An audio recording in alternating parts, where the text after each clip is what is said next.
Hello, and welcome to Soothing Pod's Sleep Stories. I am Ben, and tonight we will embark on a journey beneath the stars, tracing the ancient myth of Cancer, the loyal celestial guardian, and the tender wisdom it carries through time. Born of devotion and ruled by the moon, its story unfolds in tides and memory, where celestial cradles shimmer and forgotten truths rise like mist across ancient seas. From moonlit seas to the quiet cradle of stars, we'll explore the heart of this gentle zodiac sign, its sacred connection to the moon and the constellation that glows not with brilliance, but with enduring love.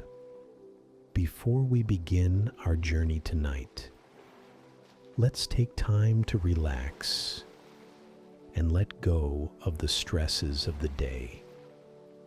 Allow your body to sink into the mattress beneath you. Here and now, there are no obligations, no to-do lists. By simply lying in bed with your eyes closed, you are already giving your body nourishing rest. Take a slow, deep breath in and gently breathe out. Tonight, we begin beside the sea. The sky above is velvet dark, scattered with stars like scattered pearls. And just above the horizon, the moon rises, full, bright, and ancient. Its silver glow spills across the waves like spilled milk, painting the shore in quiet magic. You're barefoot on the sand. The tide moves in and out with a rhythm that matches your breath.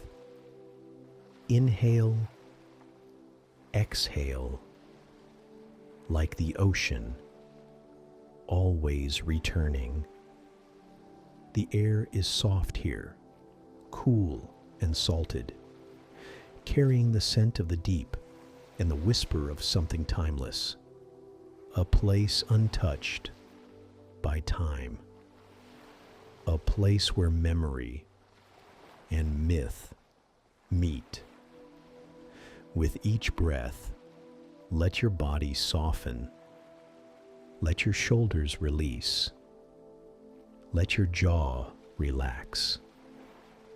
You are safe here at the edge of the sea. Somewhere in the sky, above the glimmering tide, the constellation Cancer glows faintly. Its stars small, yet quietly steadfast. Not loud like Orion, not flashy like Leo, but constant, protective, sacred. Tonight, you'll follow its story. The story of the gentle-hearted, the ones who love deeply, feel deeply, and carry the moon in their chest. The story of a creature small in body, but vast in soul. Let the sea cradle your thoughts now. Let them drift outward with the waves. There is nothing to do, no place to be, only this moment and this breath and this quiet unfolding. Soon we will step into a myth, one born from water and starlight, a journey of loyalty, longing, and love, of retreat and return, of home, not as a place, but as a feeling you carry within. Breathe Breathe in the moonlight. Breathe out the day. And when you're ready, we will begin. In the beginning, there was water, not oceans as we know them, but a stillness that shimmered with memory, a sacred place, hidden beneath the gaze of the gods, where the stars could whisper to the tide, and the moon could kiss the earth. The tide crept across the mudflats with the slow patience of time itself. It whispered over river reeds and licked at the stone roots of forgotten ruins, humming an ancient lullaby to the dusk. Far out, the sky hung heavy with mist, blushing lavender and pearl beneath the setting sun, while the dark shapes of distant mountains melted into the horizon. The world here seemed to pause, suspended between day and night, silence and storm. Near the edge of this marshland, half submerged in pools of brackish water, lived a crab, not a creature of legend, nor one to draw songs from the lyre of poets. It moved quietly beneath the reeds, weaving its way through water lilies and decayed leaves, unseen and undisturbed.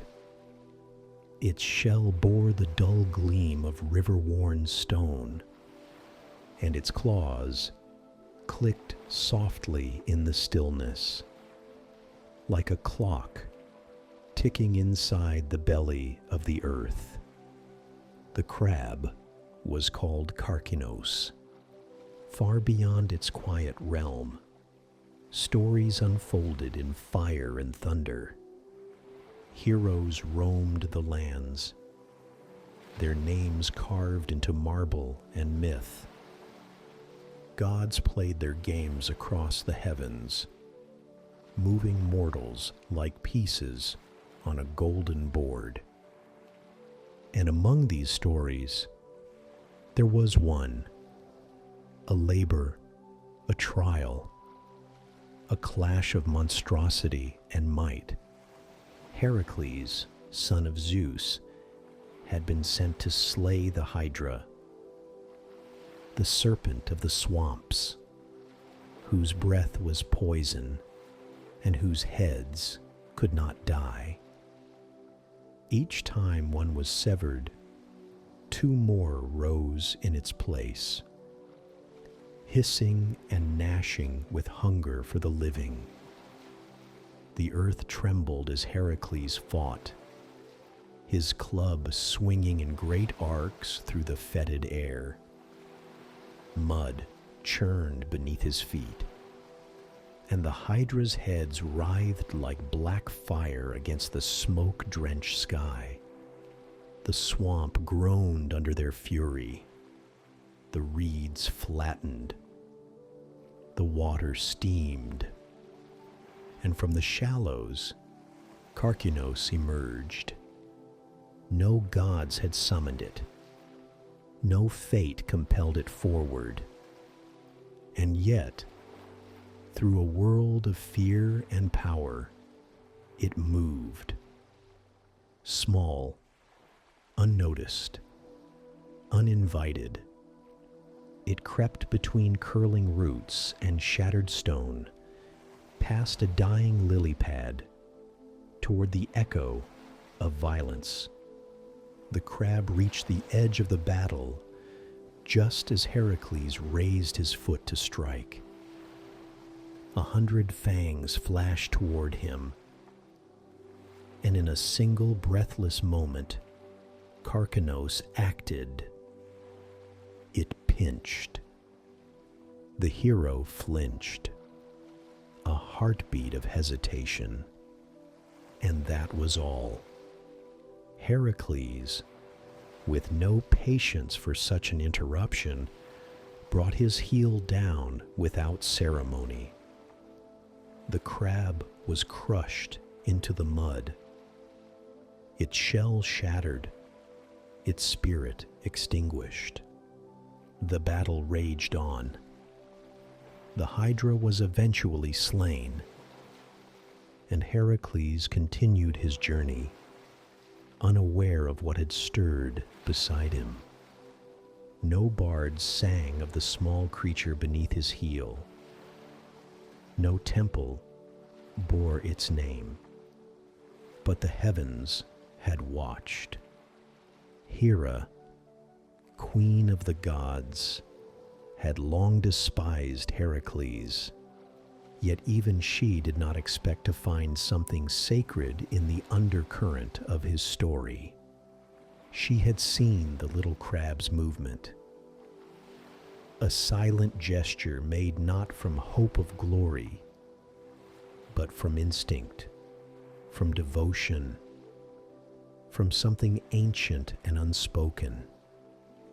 It had no strength, but it had heart. And so, moved by a softness rare among divinities, Hera plucked the crab's essence from the waterlogged earth and lifted it into the sky. There, she arranged its memory into a scatter of stars, delicate, nearly invisible, tucked between constellations of hunters and lions. The world would forget its name, but the stars would remember. Cancer was born from that moment, not in triumph, but in quiet sacrifice. A constellation not of brilliance, but of stillness. A shape not roaring through the sky, but retreating softly into it, like a shell slipping beneath the tide. And every night, when the moonlit sea exhales beneath the stars, the sky offers a tribute to something small, to something tender, to something brave enough to act when no one was watching. Above the tide, where clouds drift in silver herds and stars breathe behind veils of mist, the moon casts her ancient glow. She moves slowly through the night sky, not in straight lines, but in arcs and rhythms, waning and returning, always becoming, never still. And in her glow, Cancer was born. The constellation rests near her orbit, drawn always toward her light, like water yearning toward gravity. Of all the signs scattered across the celestial dome, Cancer is the one most bound to the moon, not by force, but by a shared silence, by mystery, by the way both carry softness beneath their surfaces, guarding it with luminous strength. Where the moon drifts, Cancer follows. In ancient myth and memory, the moon was never merely a lantern in the dark. She was a mother, a watcher, a keeper of tides and dreams. Her pull was not only on oceans, but on the soul, on emotion, instinct, memory. Those born under her sign became carriers of her rhythm. Their hearts moved like waves. Beneath their ribs, they held 1,000 unnamed feelings. Not always easy to explain, but always deeply felt. Like the moon herself, they observed more than they revealed, and understood far more than they said. A quiet gaze, a hand resting gently, a silence that listened. Cancer became the vessel, and like the moon, Cancer wore many faces. There was the nurturing guardian, who built safe harbors from nothing but warmth and devotion. There was the dreamer, curled within memory, treasuring faded laughter and fragments of stories long past.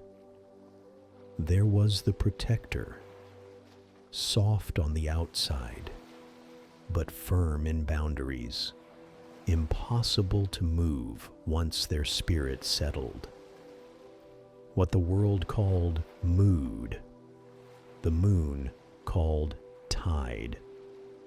What the world mistook for weakness, the moon knew as knowing.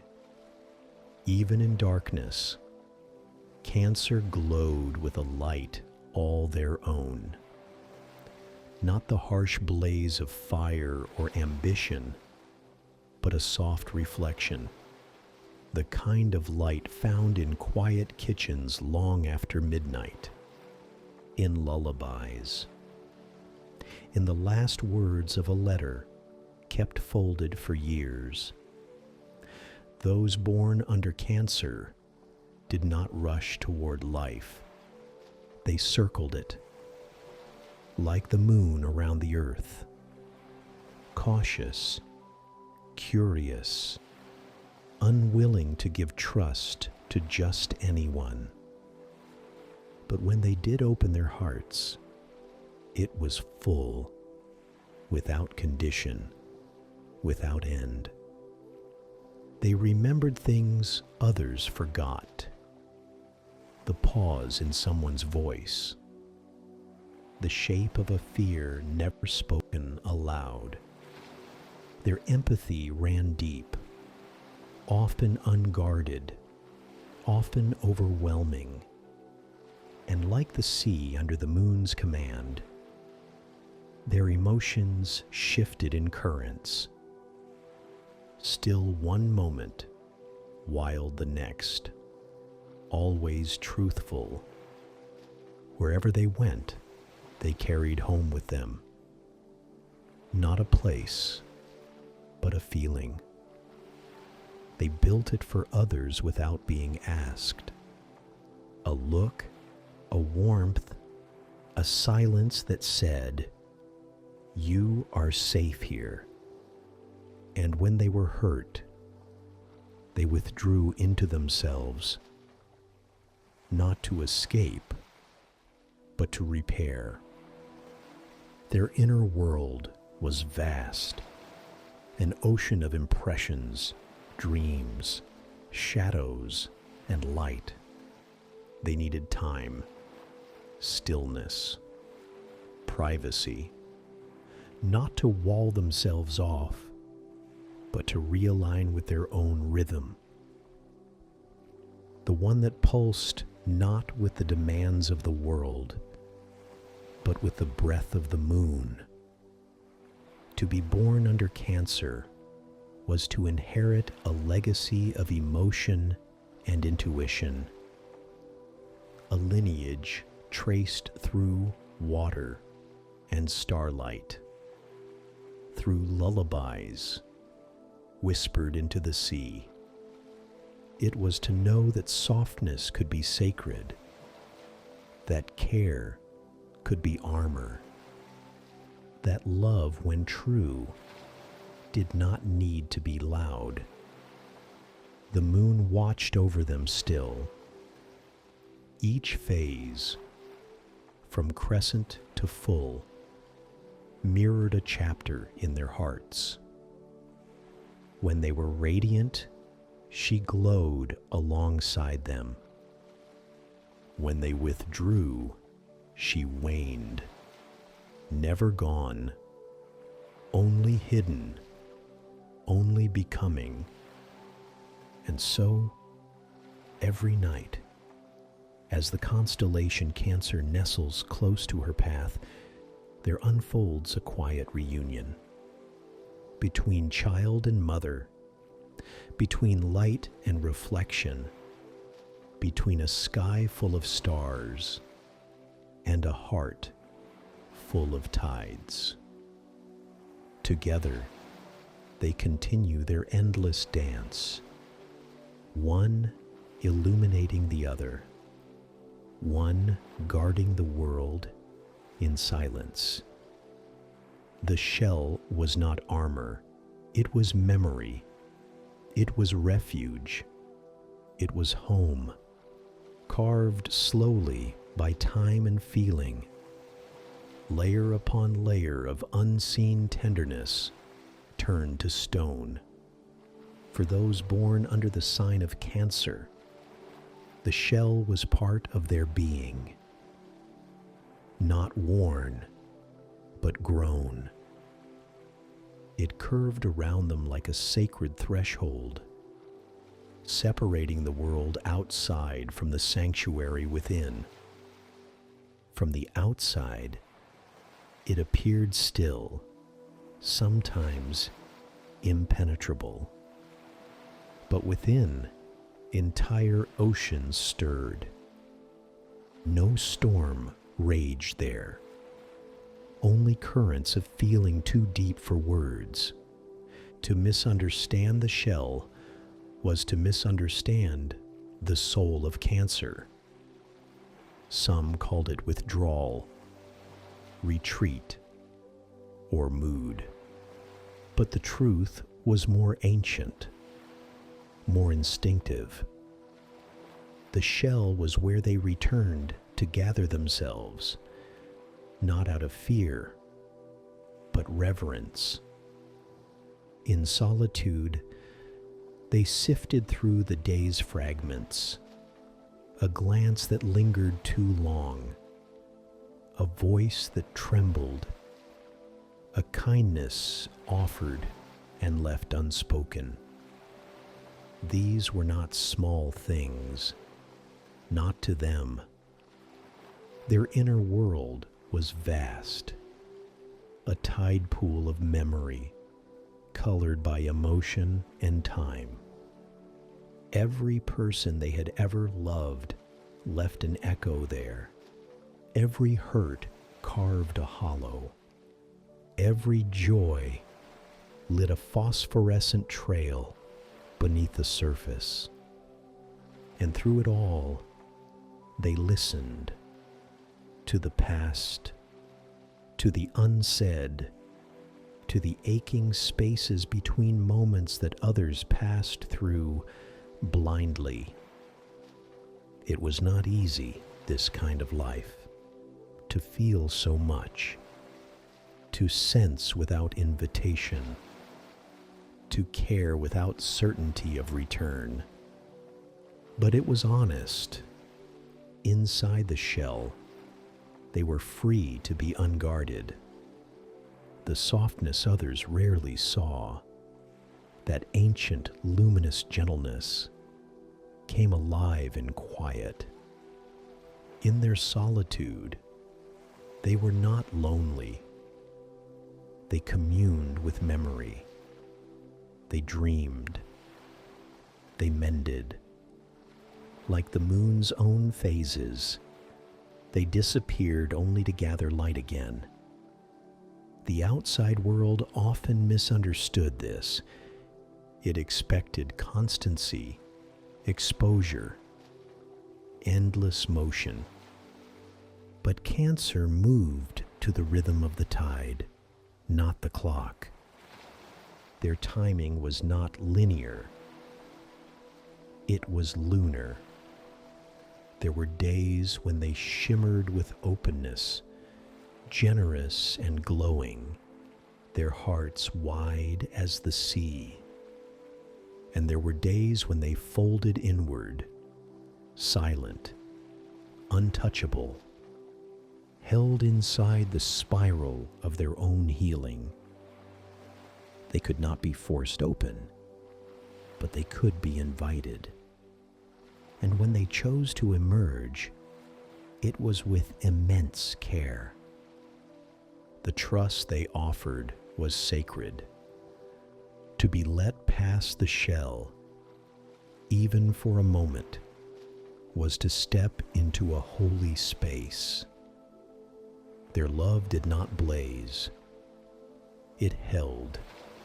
It wrapped around another gently, like sea foam around ankles, like light spilling over still water. And for those they called home, they would do anything. Beneath that stillness lay a fierce devotion, unshakable and instinctual. They did not fight with noise or fire, but with presence, with a hand held through a storm, with silence offered as sanctuary, with a memory remembered just when it was needed most.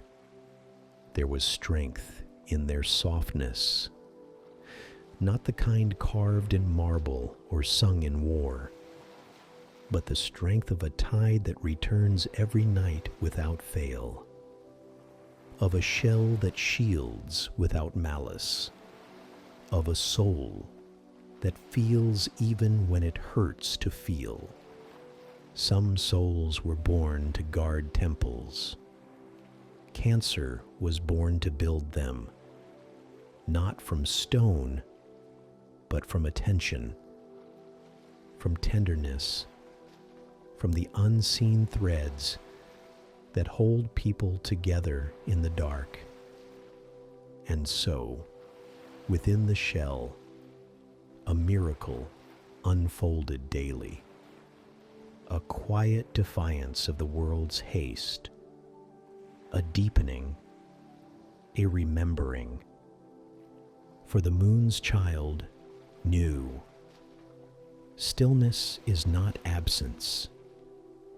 It is a sacred breath, a gathering of truth, a turning inward before the tide flows once again.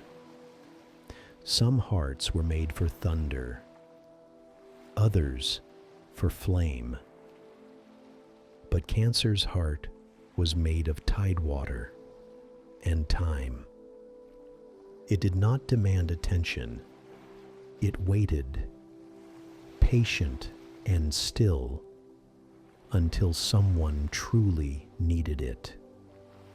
And then it rose, steady and unwavering, like the sea reaching up to cradle a broken ship.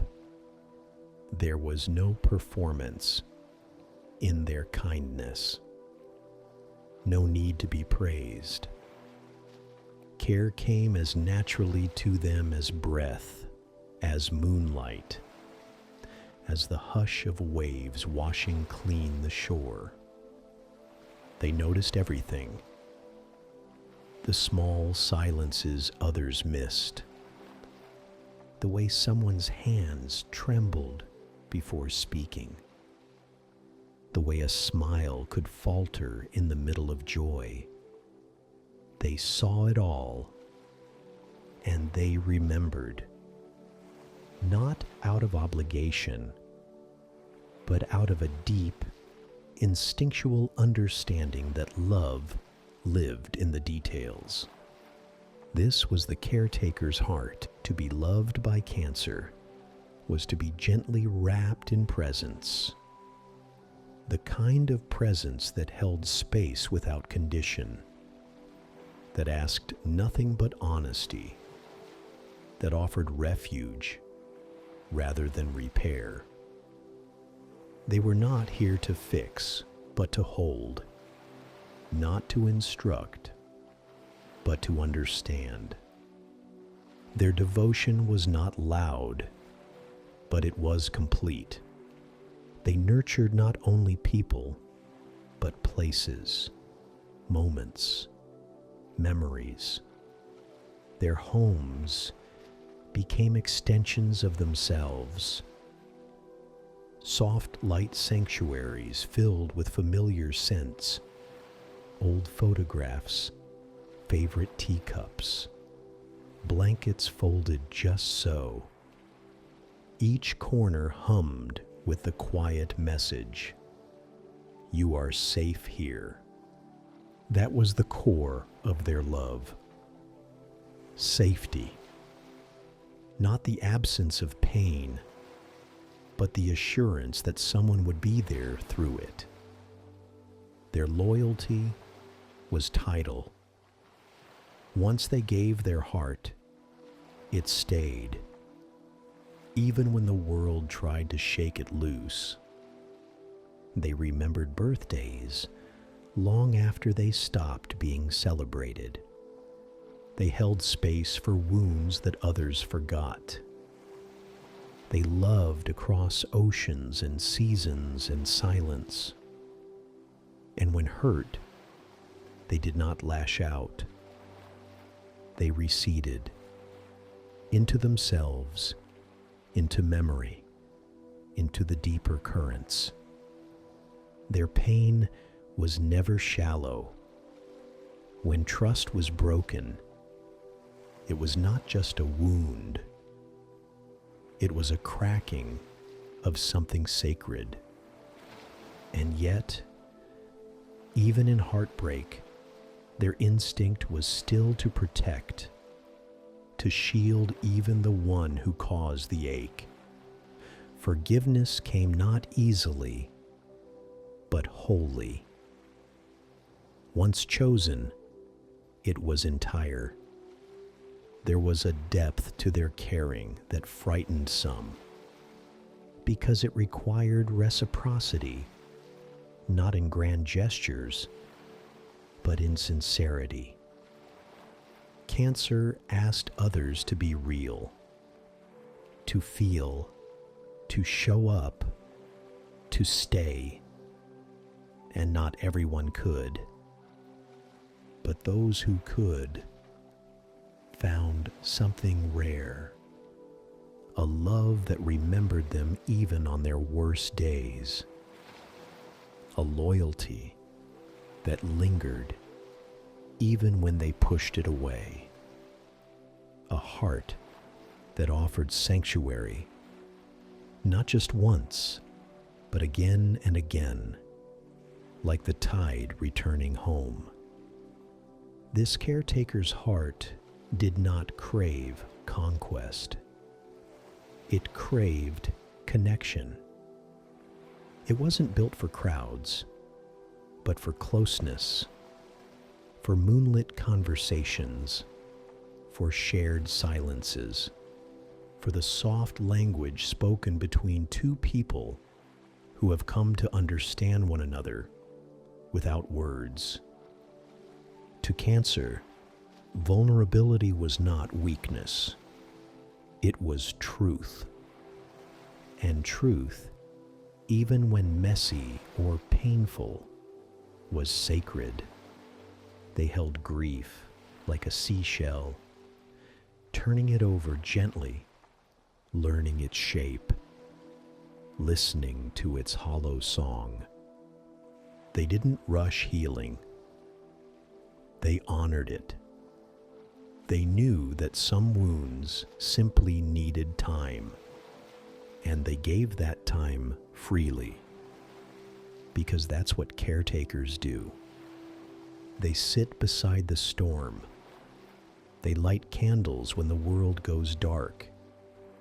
They become the home that others return to, not made of walls, but of constancy, kindness, and the courage to feel deeply in a world that often forgets how. And so, the caretaker's heart beat on, like a tide beneath the stars, gentle, loyal, unshakable,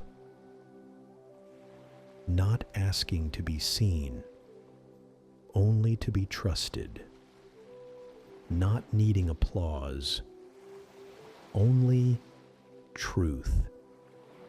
In their presence, others softened, because they knew, somehow, that here they would not be abandoned. Not in sorrow, not in silence, not in the dark. To look only at the gentleness of Cancer was to see only half the truth. Beneath the soft glow of their care, beneath the tide of their compassion, lay something far more enduring. A strength forged not in fire or fury, but in the quiet decision to stay, to keep loving, to keep showing up, even when no one noticed. This was the strength of water.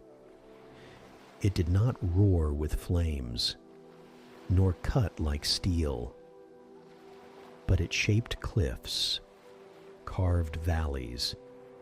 It returned again and again, wearing down stone with nothing but patience. That was the heart of Cancer's power. The persistence of feeling, the refusal to turn cold in a world that sometimes demanded it. They were not loud in their battles. They were steady. They endured storms in silence and still made room for others when the rain came. The world often mistook emotion for fragility, but Cancer knew. It took courage to feel. It took defiance to be soft, to remain open, even after heartbreak, to protect others without asking to be protected in return. That was strength, not weakness. That was armor no one could see. They carried burdens without complaint. The worries of others, the weight of memory, the ache of empathy that never seemed to rest. And still, they rose with the tide. They did not let grief sink them. They learned to float. And when pushed too far, when their boundaries were crossed one time too many, the ocean in them could rise, not in chaos, but in quiet finality. They did not shout. They closed the door silently, with a grief that ran so deep it didn't need words. That silence was not surrender. It was protection. It was the drawing of a line no one would cross again. Within their stillness was the strength of survival, of having loved and lost, and still choosing to love again, of having been misunderstood, and still choosing to understand. They carried generations of wisdom in their bones, ancestral tides that whispered truths others could not yet name. They knew that power did not need to be proven. It simply was. It lived in their devotion, their loyalty, their ability to hold space for others, even when they themselves were fraying. It lived in the way they stayed up late to comfort a friend, or remembered small details no one else thought to keep. In the way they protected others without asking for thanks. Cancer did not seek the throne. They became the foundation, the one others leaned on, often without realizing it, the one who held families together, remembered birthdays, checked in long after everyone else forgot. They were the quiet center, Unseen, perhaps, but unshakable. And when they loved, it was with the force of the sea, not chaotic, but full, deep, undeniable. Their love could weather absence. It could wait through winters. It could rebuild after ruin. They had learned to survive heartbreaks the way the ocean survives the storm. Altered, yes, but never broken. Because deep within them, they knew a secret that others had yet to learn. That tenderness could be armor. That feeling everything was not a flaw. It was a form of truth. And that sometimes the strongest souls are the ones who simply refuse to stop caring. The moon, their ancient guardian, had taught them this. In every phase, she reminded them, light returns, even when hidden, even when waning. They carried that knowing within their hearts, a quiet promise to themselves that even when cracked, they would not close. Even when tired, they would still offer warmth. Even when no one saw it, they would still be strong. And so, Cancer stood, not in the spotlight, not on the battlefield, but in the shadows of homes, the silence between words, the moments where true strength is needed most, the kind of strength that holds others together, the kind that endures, unseen, the kind that, like the tide, always finds its way back. Even the moon has a dark side. And so it is with Cancer. Their hearts, so vast and tender, are also oceans where storms can gather. Not every wave brings comfort. Not every tide is gentle. Sometimes the waters rise with emotion too heavy to hold, and even they cannot say why. There are days when their inner world turns inward too far, when memories loop like tides trapped in a bay, echoing every old ache, every fear of being left behind. A glance can be misread. A silence can swell into certainty that something is wrong. The shell, once a sanctuary, becomes a fortress. And once inside, they may not open the door easily. They feel everything, and sometimes too deeply. A word meant lightly can wound. A change in tone can linger for hours. Mood drifts in like fog, soft, quiet, and consuming. They do not lash out in anger, but they may retreat in silence, expecting others to sense the wound without needing to be told. When that doesn't happen, resentment builds beneath the surface, unspoken but powerful. Their care, so fierce and loyal, can sometimes tighten into control, wanting to protect those they love. They may hold too tightly, too closely, mistaking love for possession. They wrap their devotion around others like armor, not always seeing that some need space to breathe. And then there's the past. Cancer carries it like a locket under the ribs, worn close, opened often. They do not forget, not the joys, not the betrayals. A grudge, once taken root, grows quietly but surely. They may forgive, but rarely forget. And the hurt becomes part of the architecture within them.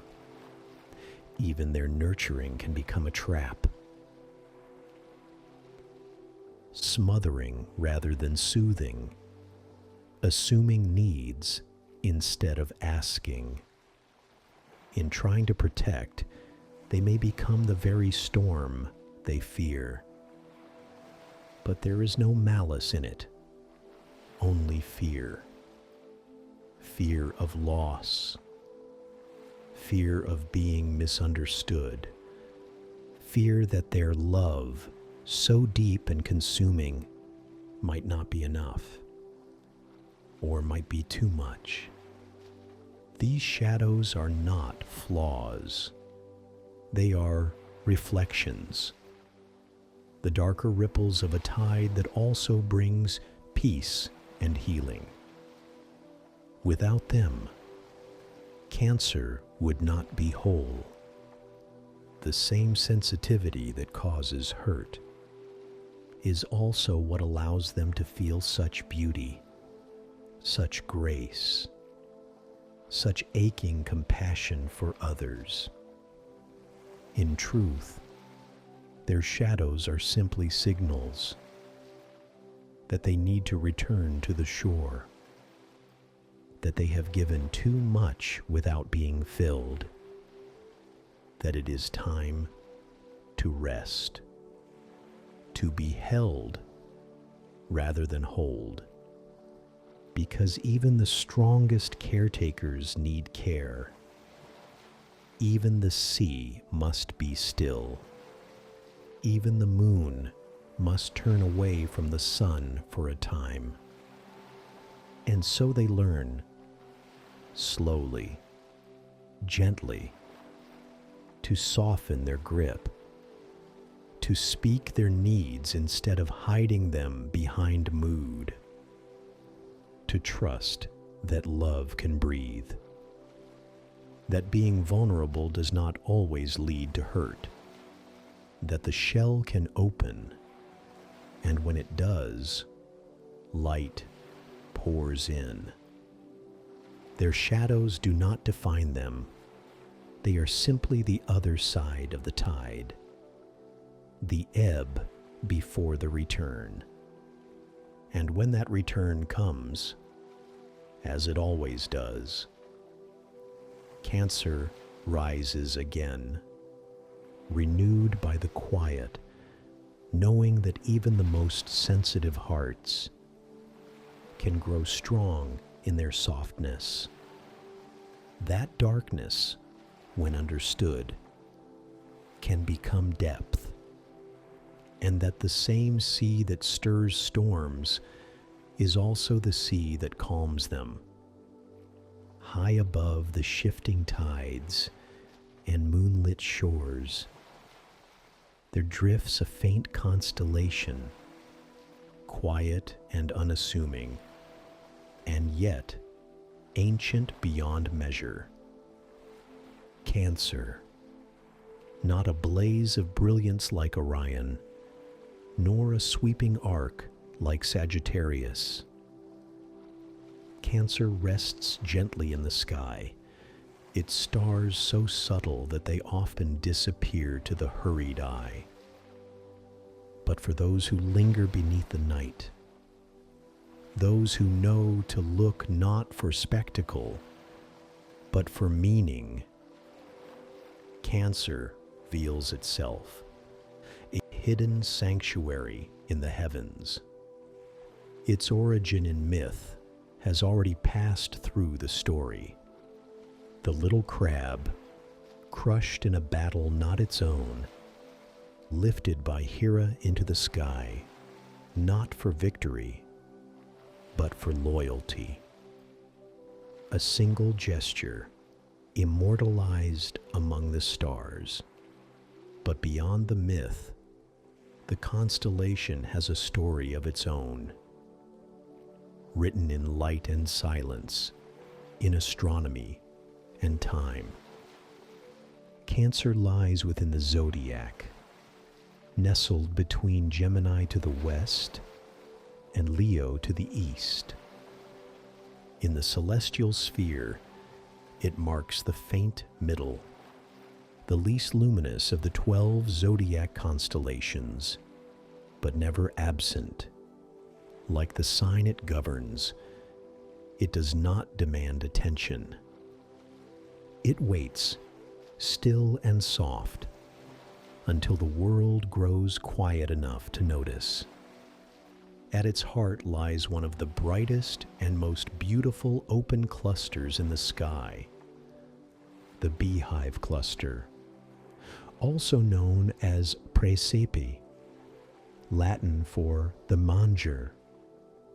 Visible to the naked eye in dark skies, this star cluster is a cradle of light, a nursery where new stars are born.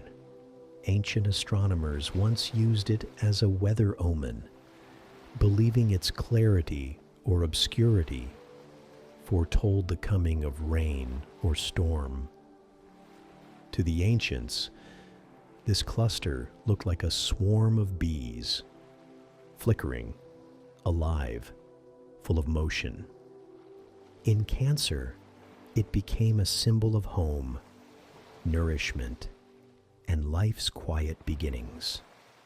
A cosmic cradle, a nest of stars. Its brightest stars, Acubens, Altarf, Acellus borealis, and Acellus australis, form the faint, claw-like arc of the crab. Their Arabic and Latin names whisper fragments of the past: the claw, the eye, the northern donkey, and the southern donkey. Two of these, the ocelli, were said to be the donkeys that carried Dionysus into battle, forever linked to the feeding trough of the beehive cluster between them. Cancer once held great significance in the movement of the sun. Long ago, at the height of summer, the sun would reach its northernmost point in the sky within this very constellation. That moment marked the summer solstice, the longest day of the year, and the beginning of Cancer's season. Though the Earth's axial wobble has since shifted the solstice point into Gemini, the sign of Cancer still carries this legacy. It is the doorway to summer, when the sun lingers at its peak before turning back toward the shadows. Astrologically, Cancer governs the fourth house, the realm of home, family, and the deep roots of memory. But in the sky, it represents something older still, the center point between light and dark, the balance of growth and rest. Its presence in the heavens is fleeting, best seen from late winter into early spring in the northern hemisphere.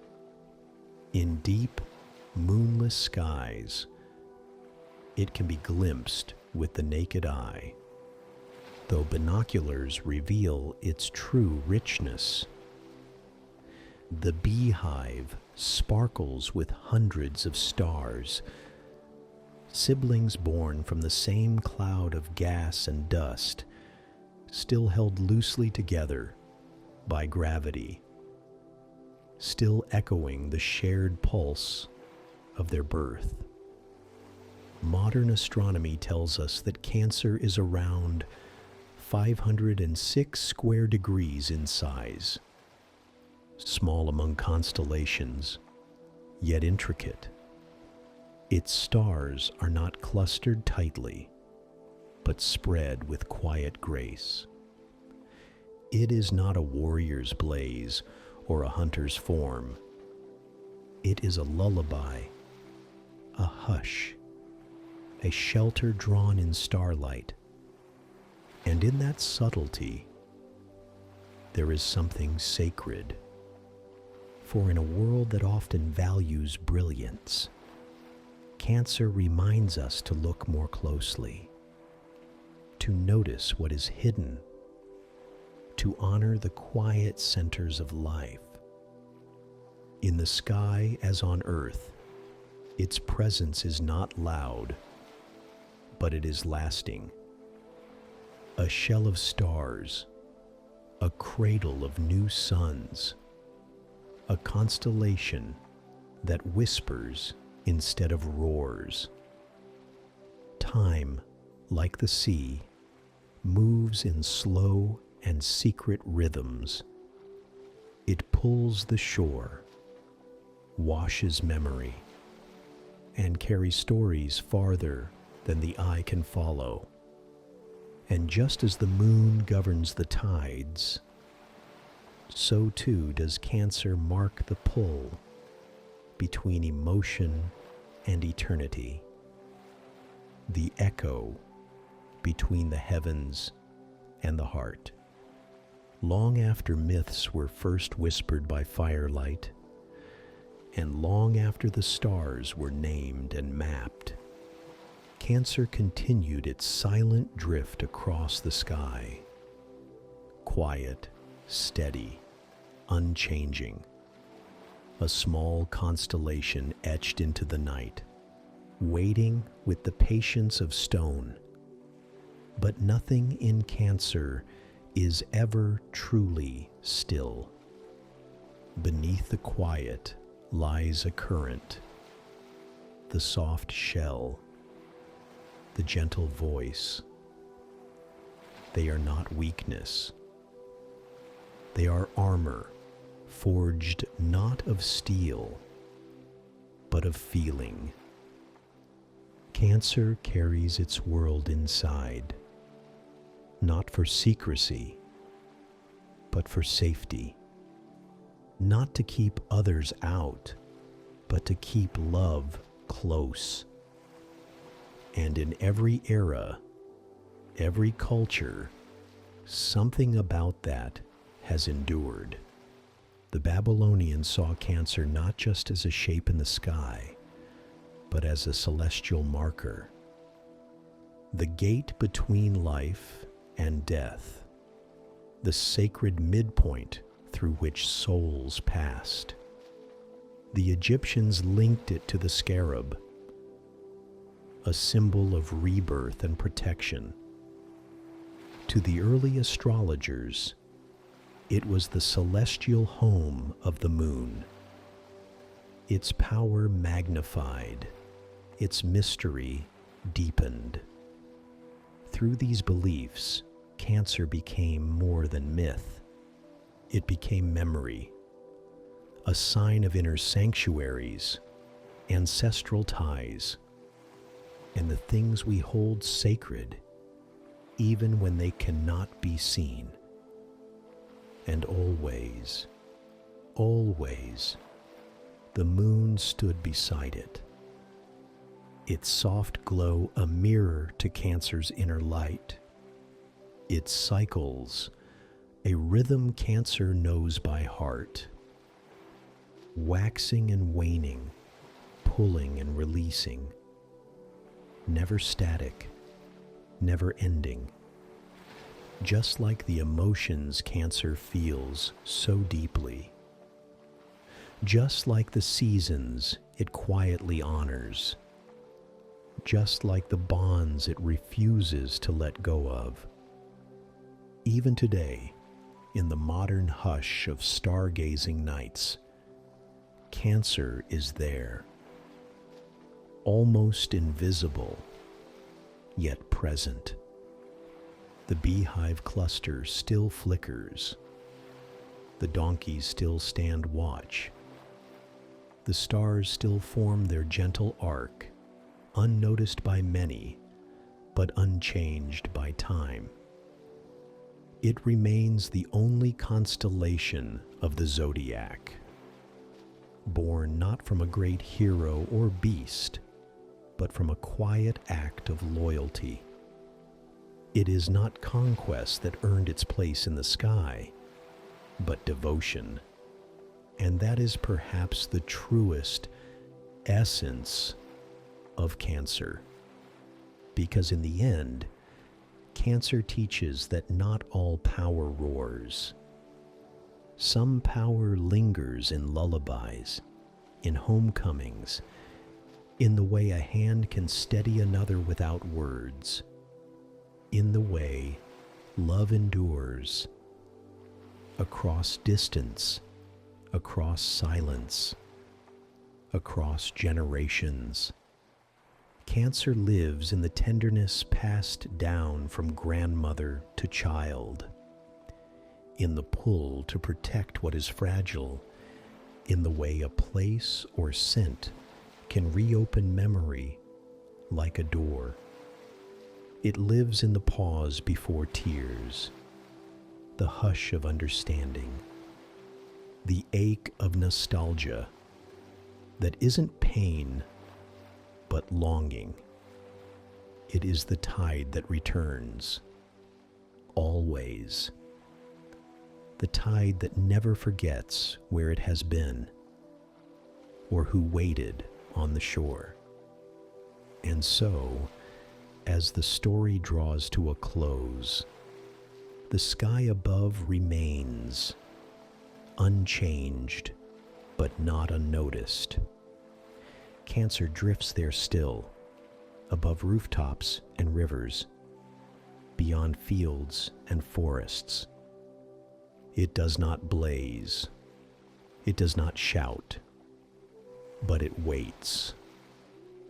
A constellation of caretakers and dreamers, a cradle of stars, rocking gently in the sea of time.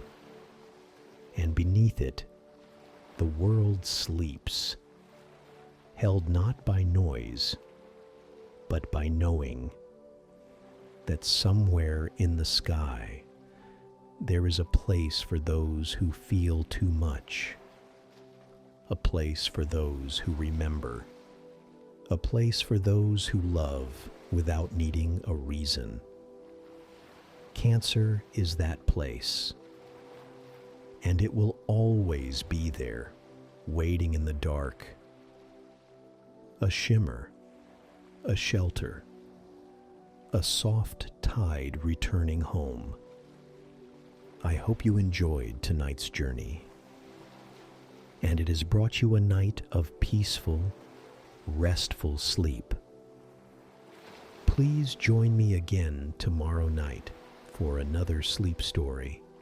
Until then, sweet dreams.